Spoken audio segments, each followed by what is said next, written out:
Punjab versus Rajasthan ఒక మంచి light match జరగబోతుంది అనమాట. టేబుల్ టాపర్స్ మ్యాచ్ అని చెప్పి అనుకోవచ్చు. మరి ఈ మ్యాచ్లో ఎవరు గెలవడానికి ఎక్కువ ఆస్కారం ఉంది, ఎవరు ఓడిపోవడానికి ఛాన్స్ ఉంది? ఇద్దరు చూస్తే టఫ్ కాంపిటీషన్ ఇస్తూ ఉన్నారు. మంచి టీంతోని మంచి జోష్ మీద ఉన్నారు. మరి ఎవరికి గెలిచే ఛాన్స్ ఉంది, ఎవరికి ఓడిపోయే ఛాన్స్ ఉంది, అండ్ ఎవరి దగ్గర మంచి స్ట్రైక్ రేట్ ఉంది, ఎవరి దగ్గర మంచి ఎకానమీ ఉంది, ఎవరి దగ్గర మంచి అటాకింగ్ ఉంది, ఎవరి దగ్గర మంచి ఇంటెంట్ ఉంది, ఎవరి దగ్గర మంచి కాన్ఫిడెన్స్ ఉంది, అండ్ పిచ్ ఎలా బిహేవ్ చేయబోతుంది, టాస్ ఎంత కీలకం, వర్షం పడే అవకాశం ఉందా, లేకపోతే డ్యూ ఫ్యాక్టర్ ఎలా ఉంది, ఇలా ఒకటా రెండా చాలా ఉండబోతుంది. అందుకే కొంచెం వీడియో డ్యూరేషన్ అనేది లిటిల్ బిట్ మీరు అనుకున్న దానికన్నా కూడా ఒక 5 నిమిషాలు ఎక్కువ ఉండొచ్చు, కానీ క్లియర్గా ఉంటుంది, డేటా ఆధారంగా ఉంటుంది, మంచి ఎనాలిసిస్ ఉంటుంది అనమాట. సో మిస్ చేసుకోకుండా వీడియోని మొత్తం చూడండి. బట్ దానికన్నా ముందుగా ఐపీఎల్లో కొంచెం ఒడిదడుకులు మొదలయ్యాయి అనుకోవచ్చు. ఎందుకంటే ఇప్పటిదాకా 200+ స్కోర్లు మాత్రమే అనుకుంటున్న టైంలో ఢిల్లీ వర్సెస్ ఆర్సీబీ చూసారు కదా, 75 రన్స్ నిక్కీ నిలిగి కష్టపడి చేస్తే దానికి అసలు 6.3 ఓవర్స్లో ఒక వికెట్ కోల్పోయి ఆర్సీబీ హ్యాపీగా చేజ్ చేసింది అనుకోండి. వాళ్ళ నెట్ రన్ రేట్ కూడా బాగా మెరుగుపడింది.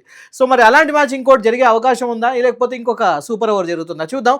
ఎనీహౌ మరి వీళ్ళిద్దరిట్లో ఎవరు గెలుస్తారని మీరు అనుకుంటున్నారు? పంజాబ్ అయితే పంజాబ్ అని, అండ్ రాజస్థాన్ అయితే రాజస్థాన్ అని తప్పకుండా కామెంట్ చేయడం మర్చిపోవద్దు. సో ఐపీఎల్లో ఒక మంచి మెగా క్లాష్ జరగబోతుంది. ఒకసారి ముఖాముఖి అండ్ ప్రస్తుత ఫామ్ ఎలా ఉందని చూసుకుంటే మాత్రం పంజాబ్ కింగ్స్ ఫస్ట్ ప్లేస్లో ఉంది, అజేయంగా ఉంది. 7 మ్యాచెస్ అండ్ 13 పాయింట్స్తోని ప్లస్ 1.333 స్ట్రైక్ నెట్ రన్ రేట్తోని చాలా హెల్తీగా కనిపిస్తుంది. రాజస్థాన్ రాయల్స్ కూడా పర్లేదు, 4th పొజిషన్లో ఉందన్నమాట. ప్రస్తుతానికి 8 మ్యాచెస్ 10 పాయింట్లతో ఉందన్నమాట. నెట్ రన్ రేట్ ప్లస్ 0.602తో ఉంది. రాజస్థాన్ రాయల్స్ కూడా తనదైన రోజు మంచి హార్డ్ హిట్టింగ్ చేయడానికి రెడీగా ఉన్నారు. నిజం చెప్పాలంటే బ్యాటింగ్ పరంగా చూస్తే రెండు టీంలు కూడా బరాబర్గానే ఉంది అనిపిస్తుంది అనమాట. రీసెంట్గా జరిగిన మ్యాచ్లు కొంచెం ఒడిదొడుకులు కనిపిస్తున్నాయి. అది పక్కన పెట్టేస్తే హెడ్ టు హెడ్ చరిత్ర చూసుకుంటే 30 మ్యాచ్లు జరిగాయి. 13 పంజాబ్ గెలిస్తే 17 రాజస్థాన్ రాయల్స్ గెలిచిందనమాట. సో ఈ లెక్కను చూసుకుంటే రాజస్థాన్ రాయల్స్కి కాస్త ఎక్కువగా గ్రిప్, ఎక్కువగా డామినేషన్ ఉంది. మరి ఇక్కడ రాజస్థాన్ రాయల్స్ గెలుస్తుందంటే అక్కడే కొంచెం డౌట్ వస్తుంది. ఎందుకంటే రాజస్థాన్ రాయల్స్ హోమ్ అవే మ్యాచ్ ఆడిన ప్రతిసారి ఓడిపోతుంది. వాళ్ళ సొంత పిచ్లో మాత్రం బాగా ఆడుతున్నారు, బయట పిచ్కి వెళ్ళినప్పుడు మాత్రం కాస్త ఇబ్బంది పడుతున్నారు. కాబట్టి చూడాలి మరి. ఇది ములాన్పూర్లో జరిగే మ్యాచ్, పంజాబ్ వాళ్ళ అడ్డాలో జరిగే మ్యాచ్ కాబట్టి చూడాలి ఎలా ఉందనేది. First of all Mullanpur pitch ఇంకా వాతావరణం ఎలా ఉంటుంది అని చూస్తే మాత్రం భారీ స్కోర్లకి ఇక్కడ మంచి అవకాశం ఉంది ఈ సీజన్లో. ఇక్కడ సగటు యావరేజ్ వచ్చేసి ఫస్ట్ ఇన్నింగ్ స్కోర్ 193 రన్స్. మంచి ఫాస్ట్ అవుట్ ఫీల్డ్, ఇంకా చిన్న బౌండరీలు కాబట్టి బ్యాటర్లకు చాలా అనుకూలంగా ఉంటుంది. పట్టా పట్టా పట్టా బౌండరీలు వస్తూనే ఉంటాయి. ఇంకొక 200+ స్కోర్ ఈజీగా వేసుకోవచ్చు. ఎందుకంటే రెండు వైపులా మామూలుగా లేదు, పిచ్చ కొట్టడానికి రెడీగా ఉన్నారనమాట. వాతావరణం ఒకసారి చూసుకుంటే టెంపరేచర్ 31 డిగ్రీ సెంటిగ్రేడ్ నుంచి 27 డిగ్రీ సెంటిగ్రేడ్కి పడిపోతుంది. అండ్ వర్షం అనేది లేదు, కానీ ఈ మ్యాచ్కి ఎలాంటి అంతరాయం ఉండదు. సో 20 టోటల్ 40 ఓవర్స్ పక్కా జరుగుతుంది. అండ్ ఇక్కడ పేసర్లదే ఆధిపత్యం. గత 5 మ్యాచ్లలో పేసర్లు ఇక్కడ 40 వికెట్స్ తీశారనమాట. స్పిన్నర్లు కేవలం 17 వికెట్స్ మాత్రమే తీశారు. సో ఈ డేటా పరంగా చూసుకుంటే మళ్ళీ ఫాస్ట్ బౌలింగ్కే మంచి వికెట్లు పడే అవకాశాలు ఎక్కువ కనిపిస్తుంది. ఎందుకంటే కొత్త బాల్తో మంచి బౌన్స్ దొరుకుతుంది అనమాట. అండ్ డ్యూ ఫ్యాక్టర్ ఉంది, తేమ ఉంటుందంటే రెండో ఇన్నింగ్స్లో ఒక మోస్తరు లైక్ మోడరేట్ డ్యూ వచ్చే అవకాశం ఉంటుంది. కాబట్టి స్పిన్నర్లకి బంతి తిరగదు, అందుకోసమే పేసర్లకు ఎక్కువ వికెట్లు దొరుకుతుంది, బంతి బౌన్స్ అవుతుంది. కానీ స్పిన్నర్ల దగ్గరకు వచ్చేసరికి బటర్ ఫింగర్స్ అయిపోతూ ఉంటుంది అనమాట తేమ వల్ల. లైక్ పంజాబ్ కింగ్స్ ప్లేయింగ్ 11 ఎవరు ఉండబోతున్నారని చూస్తే మాత్రం సో అన్బీటబుల్ టీం అనుకోవాలి. ఎవరెవరు ఉన్నారంటే ప్రియాంష్ ఆర్య, ప్రభ్ సిమ్రన్ సింగ్ వికెట్ కీపర్ అనమాట, Cooper Kohli, Shreyas Iyer, Nehal Wadhera, Shashank Singh, Marcus Stoinis, Marco Jansens and Xavier Bartlett and Vijay Kumar Vyshak, Harshdeep Singh. And impact ప్లేయర్ల కింద ఎవరున్నారంటే యుజ్వేంద్ర చాహల్ ఉన్నాడు స్పెషలిస్ట్ బౌలర్గా, అండ్ యష్ ఠాకూర్, అజ్మతుల్లా, ఒమర్ జాయ్ అయితే వీళ్ళైతే ఉన్నారు. మరి చాహల్ ఈసారి ఏమన్నా మ్యాజిక్ చేస్తాడా లేదా చూడాలి ఈ పిచ్ మీద. అండ్ నెక్స్ట్ వచ్చేసి రాజస్థాన్ రాయల్స్ సంబంధించిన లైక్ ప్లేయింగ్ 11 చూద్దాం అనమాట. రియాన్ పరాగ్ నాయకత్వంలో బౌన్స్ బ్యాక్ అవ్వాలని రాజస్థాన్ చాలా కష్టపడుతుంది అనమాట. జోఫ్రా ఆర్చర్ ఫిట్నెస్ పైన కాస్త డౌట్ఫుల్గానే ఉంది ప్రస్తుతం situation. Anyhow Yashasvi Jaiswal, Vaibhav Suryavanshi, Dhruv Jurel, Riyan Parag, Shimron Hetmyer, Donovan Ferreira, Ravindra Jadeja, Jofra Archer, Tushar Deshpande, Nandre Burger, Brijesh Sharma, వీళ్ళతో పాటుగా ఇంపాక్ట్ ప్లేయర్ కింద రవి బిష్ణోయ్, కుల్దీప్ సేన్ అండ్ శుభ్మన్ దుబే. ఓకే, శివన్ దుబే కాదు, అది మన అతను చెన్నైలో ఉన్నాడు, శుభ్మన్ దుబే అనమాట. అండ్ ఆ తర్వాత నెక్స్ట్ వచ్చేసి బ్యాటింగ్ పవర్ ఎవరిది ఎలా ఉంది, ఫైర్ అనేది చూస్తే మాత్రం పంజాబ్ వచ్చేసి చేజ్ స్పెషలిస్ట్ అని చెప్పి అనుకుంటే, వీళ్ళు వచ్చేసి ఎక్స్ప్లోజివ్ స్టార్ట్ ఇంకా మిడిల్ ఆర్డర్ యాంకర్ అని చెప్పి అనుకోవాలి రాజస్థాన్ రాయల్స్.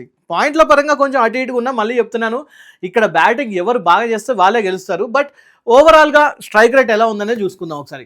పంజాబ్ది చూసుకుంటే మొత్తం స్ట్రైక్ రేట్ అరౌండ్ 178.4 ఉంది. అండ్ ఇక్కడ రాజస్థాన్ రాయల్స్ చూసుకుంటే మాత్రం స్ట్రైక్ రేట్ ఓవరాల్గా అరౌండ్ 168.2 ఉందన్నమాట. సో ఇక్కడ పంజాబ్ డామినేట్ చేస్తుంది. పవర్ ప్లే స్ట్రైక్ రేట్ తీసుకుంటే మాత్రం ఇక్కడ పంజాబ్ది అరౌండ్ 185.5 ఉంటే power play strike rate Rajasthan Royals 192.4 దాకా ఉందన్నమాట. ఎందుకంటే సూర్యవంశ ఆధ్వర్యంలో ఒక మామూలుగా గారు తుక్కు రేగా కొడుతున్నాడు అనమాట. 15 బాల్స్లో 50 కొట్టడం, 33 బాల్స్లో సెంచరీగా కన్వర్ట్ చేయడం.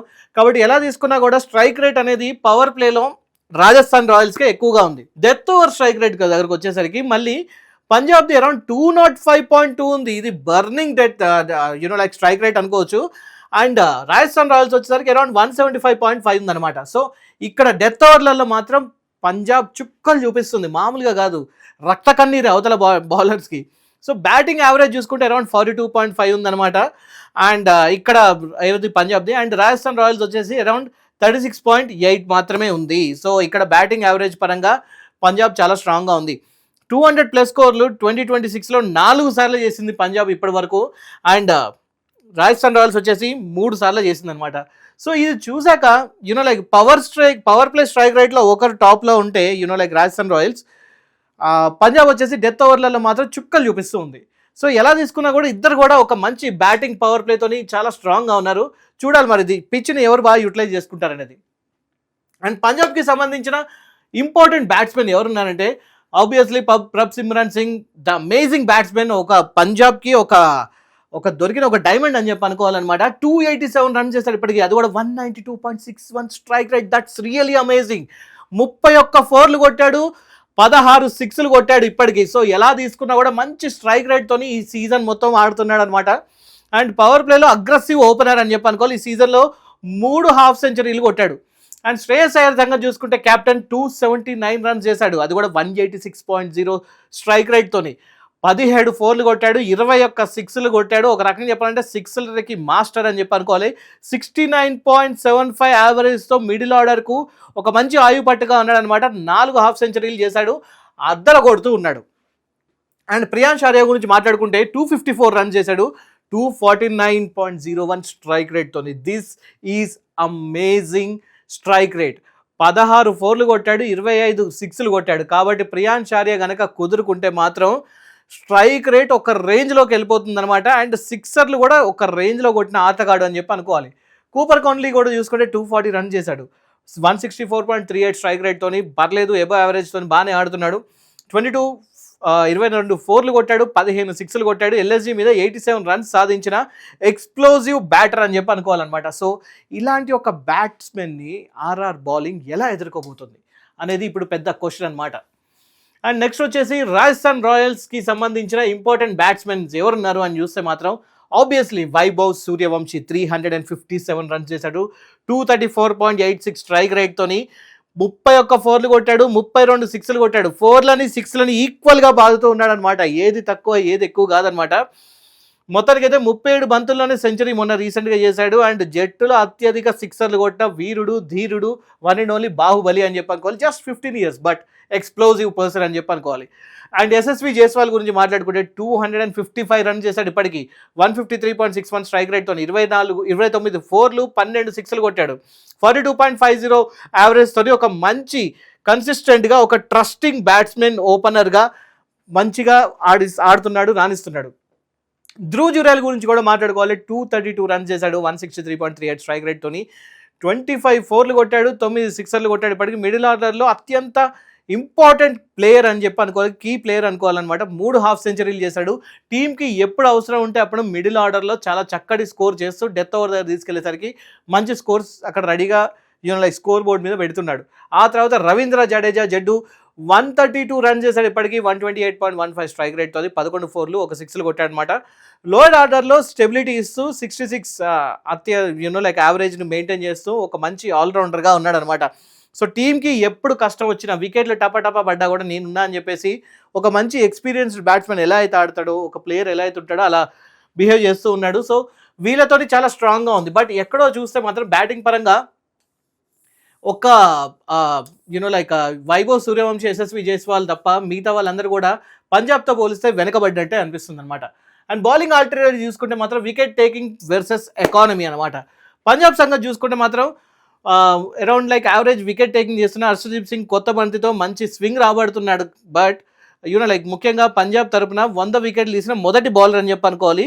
అండ్ చాహల్ వెటరన్ స్పిన్నర్ కంట్రోల్తోని మంచి స్పిన్ కంట్రోల్ అందిస్తూ ఉన్నాడు. వీళ్ళ సంగతి ఇలా ఉంది.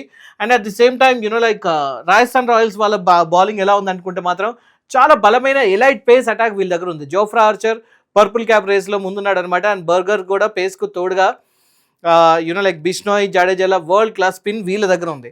సో బ్యాటింగ్ పరంగా పంజాబ్తో పోలిస్తే కాస్త వెనకబడ్డా కూడా బౌలింగ్ పరంగా మాత్రం చాలా స్ట్రాంగ్గా ఉంది Rajasthan Royals. So even though Punjab ఎంత బాగా బ్యాటింగ్ చేసినా కూడా ఒకవేళ వీళ్ళు గనక బౌలింగ్తో అదరగొడితే పంజాబ్ బోర్లా పడితే మాత్రం అంతే. పంజాబ్ని కనుక బిలో 190, 180 స్కోర్కి రెస్ట్రిక్ట్ చేయగలిగితే రాజస్థాన్ రాయల్ ఈజీగా గెలుస్తుంది. అండ్ ఒకసారి టీమ్ ఎకానమీ రేట్ చూసుకుంటే పంజాబ్ 10.33 ఉందన్నమాట. వర్సెస్ రాజస్థాన్ చూసుకుంటే ఓవరాల్ ఎకానమీ రేట్ 9.19 మాత్రమే ఉంది. టాప్ 4 జట్లలో చూసుకుంటే ది బెస్ట్గా ఉన్నారనమాట. సో ఇక్కడ పాయింట్లు ఒకటే ఇంపార్టెంట్ కాదు, బౌలింగ్ ఎకానమీ కూడా చాలా ఇంపార్టెంట్. ఓవరాల్గా హెల్త్ పరంగా చూస్తే మాత్రం రాజస్థాన్ రాయల్స్ బౌలింగ్ అనేది చాలా స్ట్రాంగ్గా కనిపిస్తుంది కంపారిటివ్లీ పంజాబ్. కాబట్టి వీళ్ళు ఇదే కంటిన్యూ చేస్తే మాత్రం తప్పకుండా అటు చేజింగ్లో కానివ్వండి లేకపోతే ఫస్ట్ బౌలింగ్ తీసుకున్నా కూడా ఎలా తీసుకున్నా ఆబ్వియస్లీ పంజాబ్ మీద కాస్త డామినేషన్ చూపించే అవకాశాలు ఎక్కువ ఉందన్నమాట. అండ్ బౌలింగ్ యావరేజ్ ఒక రకంగా తీసుకున్నా కూడా పంజాబ్ది అరౌండ్ 44.25 అంటే రాజస్థాన్లో ఓన్లీ 23.67 ఉందన్నమాట. సో ఎలా తీసుకున్నా కూడా బౌలింగ్లో మాత్రం ఫుల్లీ డామినేట్ చేస్తున్నారు పంజాబ్ని. సో మరి ఈసారి పంజాబ్ ఇలాంటి బౌలింగ్లో సెంచరీ కొట్టే సీన్ ఉందా? ఒకవేళ సెంచరీ కొడితే పంజాబ్ నుంచి ఎవరు సెంచరీ కొడతారు తప్పకుండా కామెంట్ చేయడం మర్చిపోవద్దు. అండ్ పంజాబ్ కింగ్స్కి సంబంధించిన ముఖ్యమైన బౌలర్స్ ఎవరున్నారంటే హర్షదీప్ సింగ్ 7 వికెట్లు తీశాడు, best 4 wickets out of 29 runs. Economy 9.42 మాత్రమే ఉంది, పర్లేదు.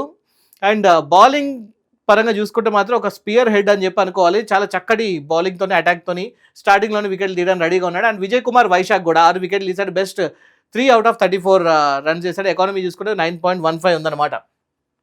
అండ్ నెక్స్ట్ వచ్చేసి మార్కో జాన్సన్స్ కూడా తీసుకుంటే 5 వికెట్లు తీశాడు, best 2 for 31, economy 10.30. And Xavier Bartlett కూడా చూసుకుంటే 5 వికెట్లు తీశాడు, బెస్ట్ 2 for 28, ఎకానమీ 11.29. సో ఇక్కడ వీళ్ళ పరిస్థితి చూస్తే మాత్రం ఎకానమీ కొంచెం లైక్ కంపారిటివ్లీ రాజస్థాన్ రాయల్స్ వీళ్ళది కొంచెం ఆందోళనకరంగానే ఉందని చెప్పి అనుకోవాలన్నమాట. వికెట్ల పరంగా కూడా సీజన్లో మిగతా టీంతో పాటు కంపేర్ చేసి చూస్తే మాత్రం చాలా తక్కువ వికెట్లు తీసుకున్నారనమాట. యావరేజ్గా వికెట్ తీస్తున్నారు, ఎవరు కూడా లైక్ 10+ వికెట్ తీసిన వాళ్ళు ఎవరు లేదు ఇక్కడ. బట్ ఒకసారి రాజస్థాన్ రాయల్స్ సంగతి చూసుకుంటే మాత్రం జోఫ్రా ఆర్చర్ ఇప్పటికి 13 వికెట్లు తీశాడు, బెస్ట్ కూడా చూసుకుంటే 3 wickets out of 20 runs, economy 8.03 మాత్రమే. అండ్ యావరేజ్ కూడా చాలా బెటర్గా ఉంది, 17.92 మాత్రమే ఉందన్నమాట. అండ్ ఎక్కువ వికెట్లు కూడా తీశాడు. కాబట్టి Jofra Archer is going to play an important role, అందులో ఎటువంటి డౌట్ లేదు. రవి బిష్ణోయ్ సంగతి చూసుకుంటే 11 వికెట్లు తీశాడు ఇప్పటికి, బెస్ట్ వచ్చేసి 4 for 41, ఎకానమీ 9.54, పర్లేదు. రవి బిష్ణోయ్ కూడా అవసరానికి ఆదుకుంటున్నాడు, అందులో ఎటువంటి డౌట్ లేదు. అండ్ ఆ తర్వాత నాండ్రే బర్గర్ తీసుకున్నా కూడా 8 వికెట్లు, బెస్ట్ 2 for 21, ఎకానమీ 9.25 మాత్రమే ఉంది. అండ్ బ్రిజేష్ శర్మ కూడా చూసుకుంటే 7 వికెట్లు, బెస్ట్ 2 for 18, ఎకానమీ 8.74. సో అవతల పంజాబ్ వాళ్ళది ఎకానమీ అందరిది అబౌవ్ 9 ఉంది, అరౌండ్ 10, 11 ఉంది. బట్ వీళ్ళది మాత్రం 8 దగ్గర నుంచి మొదలైంది కాబట్టి వాళ్ళతో పోలిస్తే చాలా బెటర్గా ఉందన్నమాట. అండ్ వికెట్ల వేటలో కూడా పోలిస్తే మాత్రం చాలా బెటర్గా ఉన్నారు. వాళ్ళందరూ వికెట్లు తీసుకుంటే 7, 6, 5, 5 ఇలా ఒక్కొక్కరు ఇన్ని వికెట్లు మాత్రమే తీశారు. కానీ ఇక్కడ జోఫ్రా ఆర్చర్ దగ్గర నుంచి బ్రిజేష్ శర్మ దాకా చూసుకుంటే 13, 11, 8, 7 వికెట్లు ఇలా తీశారు. అండ్ యావరేజ్ కూడా చాలా బెటర్గా ఉంది. కాబట్టి definitely these people are going to play an important role. Match నువ్వా నేనా అన్నట్టుగా ఉండబోతుంది. ఒకరు బ్యాటింగ్తో అదరగొడితే ఇంకొకరు బౌలింగ్తో అదరగొట్టబోతున్నారు అనమాట. అండ్ ఒకసారి 40 overs బ్యాటిల్ మ్యాప్ ఒకసారి చూసుకుంటే ఒకసారి లైక్ స్టేజెస్ వైజ్ చూసుకుంటే ఫేజ్ 1 పవర్ ప్లేలో ఓవర్స్ వచ్చేసి 1 to 6. అండ్ 1 to 6 ఓవర్స్లో రాజస్థాన్ రాయల్స్ ఇక్కడ అడ్వాంటేజ్ తీసుకోబోతుంది, ఎందుకంటే సూర్యవంశీ ఎక్స్ప్లోజివ్ ఆరంభం ఉంది. రాజస్థాన్ రాయల్స్ పవర్ ప్లే అంచనా స్కోర్ 70 to 90 రన్స్ ఈజీగా ఉంటుంది. 192.4 స్ట్రైక్ రేట్తోనే అదరగొడతారు పవర్ ప్లేలో. ఆ తర్వాత మిడిల్ ఓవర్స్లో ఎవరు డామినేట్ చేస్తున్నారంటే ఇక్కడ పంజాబ్ డామినేట్ చేస్తుంది. Shreyas Iyer batting stability, Chahal spin control ద్వారా పంజాబ్ ఇక్కడ మంచి ఆధిపత్యం ఉంది. సో బ్యాటింగ్ చేస్తే శ్రేయస్ అయ్యర్, బౌలింగ్ చేస్తే ఒక పక్క చాహల్ స్పిన్ కంట్రోల్తోని వాళ్ళు కూడా మంచి డామినేట్ చేయడానికి ఉన్నారనమాట. సో మిడిల్ ఓవర్స్ కూడా ఎవరికి వెళ్ళిందంటే పంజాబ్కి వెళ్ళింది. మరి డెత్ ఓవర్స్ ఎవరికి వెళ్ళిందంటే మాత్రం అగైన్ 16 to 20 ఓవర్స్ చూసుకుంటే మళ్ళీ పంజాబ్కే వెళ్ళింది. శశాంక్ ఇంకా స్టోయినిస్ విధ్వంసం సృష్టించడానికి రెడీగా ఉన్నారు. Punjab death over scoring rate చూసుకుంటే 250 నుంచి 250 స్ట్రైక్ రేట్తో ఆడుతున్నారు అనమాట. సో ఇది ఆ Rajasthan royal 185 to 210 strike rate కన్నా కూడా ఎక్స్ప్లోజివ్లీ చాలా ఎక్కువగా ఉంది కాబట్టి సో ఇక్కడ కూడా పంజాబే ఇక్కడ డామినేట్ చేస్తుంది. సో దీన్ని బట్టి మీకు అర్థమైపోతుంది, ఒక పవర్ ప్లేలో తప్పితే మిడిల్ ఓవర్స్లో అండ్ డెత్ ఓవర్స్లో డామినేట్ చేస్తుంది పంజాబ్ మాత్రమే. అండ్ నెక్స్ట్ ఒకసారి యూనో లైక్ ఎవరెవరి వీక్నెస్ ఏంటి, ఎవరెవరి స్ట్రెంగ్త్ ఏంటి అనేది ఒకసారి బ్యాలెన్స్డ్గా చూద్దాం అనమాట. బ్యాటింగ్ పవర్ చూసుకుంటే పంజాబ్దే ఉంది, ఎక్స్ట్రీమ్గా ఉంది. రాజస్థాన్ రాయల్స్ది హైగా ఉందన్నమాట. But you know like strike rate పరంగా చూసుకుంటే కొంచెం పంజాబ్ అటువైపు కొంచెం ఎక్కువగా ఉంది. బౌలింగ్ క్వాలిటీ చూసుకుంటే మాత్రం పంజాబ్ కాస్త అన్స్టేబుల్గా ఉంటే రాజస్థాన్ రాయల్స్ చాలా స్ట్రాంగ్గా ఉంది. అండ్ కన్సిస్టెన్సీ చూసుకుంటే పంజాబ్ యూనో లైక్ అజేయంగా ప్రతి మ్యాచ్ గెలుస్తూ ఉంది. బట్ రాజస్థాన్ రాయల్స్ మాత్రం అప్స్ అండ్ డౌన్స్ నడుస్తుంది. మ్యాచ్ ఫినిషింగ్ చూసుకున్నా కూడా పంజాబ్కి ఎక్కువ ఛాన్స్ ఉంది. బట్ రాజస్థాన్ రాయల్స్ మాత్రం ఒక కేక్ ఇచ్చింది. సో అంటే ఆబ్వియస్లీ కేక్ తినేసి కామ్గా ఉంది అని చెప్పి అనుకోవాలన్నమాట. సో కీ ఇన్సైట్ తీసుకుంటే మాత్రం రాజస్థాన్ రాయల్స్ పవర్ ప్లేలో పై చేయి సాధించినప్పటికీ పంజాబ్ డెత్ ఓవర్లో మంచి ఫినిషింగ్ ఇచ్చిన తర్వాత వారిని అత్యంత ప్రమాదకరంగా మారుస్తుంది అని చెప్పి అంటూ ఉన్నారు. సో ఒక్కసారి సిచ్యువేషన్స్ ఎలా ఉన్నాయి, ఏ సిచ్యువేషన్స్లో ఎవరికి బాగా అచ్చొస్తుంది అనేది కూడా చూసుకుంటే ఒకవేళ 210+ రన్స్ వస్తే మాత్రం ఈ స్కోర్ పంజాబ్ చేస్తే మాత్రం పంజాబ్కి ఇది మంచి అవకాశం. ఎందుకంటే పంజాబ్ లైనప్లో డీప్ ఫినిషింగ్ పవర్ ఉంది కాబట్టి వాళ్ళకి అది బెటర్ అవుతుంది అనమాట. అండ్ ఒకవేళ తక్కువ స్కోర్, ఒకవేళ లెస్ దాన్ 180 రన్స్ వస్తే మాత్రం రాజస్థాన్ రాయల్స్కి అవకాశం. ఎందుకంటే రాజస్థాన్ రాయల్స్ బౌలింగ్ విభాగం చాలా పటిష్టంగా ఉంది కాబట్టి అండ్ మంచి ఎకానమీతో ఉంది కాబట్టి వాళ్ళు ఈజీగా దీన్ని బీట్ చేసే అవకాశం ఉంది. అండ్ డ్యూ ఫ్యాక్టర్తో చేజింగ్లోకి దిగాల్సి వస్తే మాత్రం అప్పుడు కూడా రాజస్థాన్ రాయల్స్కి అనుకూలంగా ఉంటుంది. ఎందుకంటే రెండో ఇన్నింగ్స్లో కాస్త బాల్ అనేది తడిగా ఉంటే రాజస్థాన్ రాయల్స్ సులభంగా ఈజీగా చేజ్ చేసే అవకాశం ఉంది. పంజాబ్ మొదట బ్యాటింగ్ చేసి 190 నుంచి 200 స్కోర్ చేస్తే రాజస్థాన్ రాయల్స్కి అడ్వాంటేజ్ ఉంది. ఎందుకంటే ఈ పిచ్ మీద 200 రన్స్ సాధారణం కాబట్టి పార్ స్కోర్ రాజస్థాన్ పవర్ ప్లే సులభంగా ఈ లక్ష్యాన్ని అందించుకోగలదు అని చెప్పంటారు. ఎందుకంటే పవర్ ప్లేలోనే వాళ్ళు 100 రన్లు కొట్టడానికి రెడీ ఉన్నారు ఫస్ట్ 6 ఓవర్స్లోనే. సో టాస్ ప్రభావం చూసుకుంటే ఎవరికి ఎక్కువ ఛాన్స్ ఉంది అనేది చూసుకుంటే మాత్రం అండ్ మోర్ ఓవర్ ఈ మ్యాచ్ ఎవరు ఎక్కువ గెలిచే అవకాశం ఉంది కూడా చూస్తే మాత్రం పంజాబ్కి 58.5% గెలిచే అవకాశం ఉంది. అండ్ రాజస్థాన్ రాయల్స్కి 41.5% మాత్రమే ఉందన్నమాట. బౌలింగ్ పరంగా బ్యాటింగ్ పరంగా వీళ్ళు పర్వాలేదు అనిపించినా కూడా batting and bowling and more over power play hitting, ఆ పవర్ ప్లే ఒకటి పక్కన పెడితే మిడిల్ ఓవర్స్ అండ్ డెత్ ఓవర్స్లో వీళ్ళు పంజాబ్ చాలా స్ట్రాంగ్గా ఉన్నారు. వీళ్ళ బ్యాటింగ్ లైనప్ చాలా స్ట్రాంగ్గా ఉంది కాబట్టి వీళ్ళకి గెలిచే అడ్వాంటేజ్ ఎక్కువ ఉంది. అందులో వాళ్ళ హోమ్ గ్రౌండ్ కాబట్టి అది కూడా ఉందన్నమాట. సో అందులోనూ పంజాబ్ కింగ్స్ ఇప్పటికే 265 రన్స్ని కూడా జూజూబీ అని చెప్పేసి చేజింగ్ స్పెషలిస్ట్గా పేరు నిలుపుకున్నారు కాబట్టి ఈ అజయమైన రికార్డ్ ఇంకా డెత్ ఓవర్ బలం వారిని ఫేవరెట్గా నిలబెడుతుంది అనమాట. And more over Shreyas Iyer captaincy is really amazing. And వెనకున్న యూనో లైక్ ఒక మంచి ఆస్ట్రేలియన్ టీం లాగా కొత్తగా వాళ్ళు ఇప్పుడు అవతారం చెందారనమాట. సో ఎలా తీసుకున్నా కూడా వాళ్ళ కోచ్ కూడా ఆస్ట్రేలియనే కాబట్టి డెఫినెట్లీ వాళ్ళకి అది ఒక మంచి బలంగా ఉంది. టాస్ స్ట్రాటజీ చూసుకుంటే మాత్రం టాస్ గెలిచిన జట్టు తప్పకుండా బౌలింగ్ ఎంచుకుంటుంది, అందులో ఎటువంటి డౌట్ లేదు. ములాన్పూర్లో సాయంత్రం టెంపరేచర్స్ పడిపోవడం వల్ల ఏర్పడే భారీ డ్యూ ఫ్యాక్టర్ ఏదైతుందో స్పిన్నర్లను ముఖ్యంగా బిష్నోయ్ అండ్ జడేజాను పూర్తిగా డిజేబుల్ చేస్తుంది కాబట్టి చేసింగ్ చేసే జట్టుకి ఇది 62% గెలుపు అవకాశాలను ఇస్తుంది అనమాట. ఫైనల్ పంచ్లైన్ చూసుకుంటే ఈ మ్యాచ్లో టాస్ కీలకం, కానీ పంజాబ్ ఫినిషింగ్ పవర్ వారికి స్పష్టమైన ఆధిక్యాన్ని ఇస్తుంది. సో మరి ఇదంతా చూసాక మీకేమనిపిస్తుంది? పంజాబ్ గెలుస్తుందా లేకపోతే రాజస్థాన్ రాయల్సా? లేకపోతే పంజాబ్ గెలుపుకి బ్రేకులు రాజస్థాన్ రాయల్స్ వేసేంత సీన్ ఉందా లేదా? సెంచరీ మళ్ళీ కొడతాడా వైభవ్ సూర్యవంశీ, లేకపోతే సిమ్రన్ సింగ్ కొడతారా, శ్రేయస్ అయ్యర్ కొడతారా, ఎవరు కొడతారని దాని గురించి తప్పకుండా కామెంట్ చేయండి. వీడియోని లైక్ చేయండి, షేర్ చేయండి, సబ్స్క్రైబ్ చేయండి అండ్ హైప్ ఇవ్వడం మర్చిపోతే ఇంకొక వీడియోతో కలుద్దాం.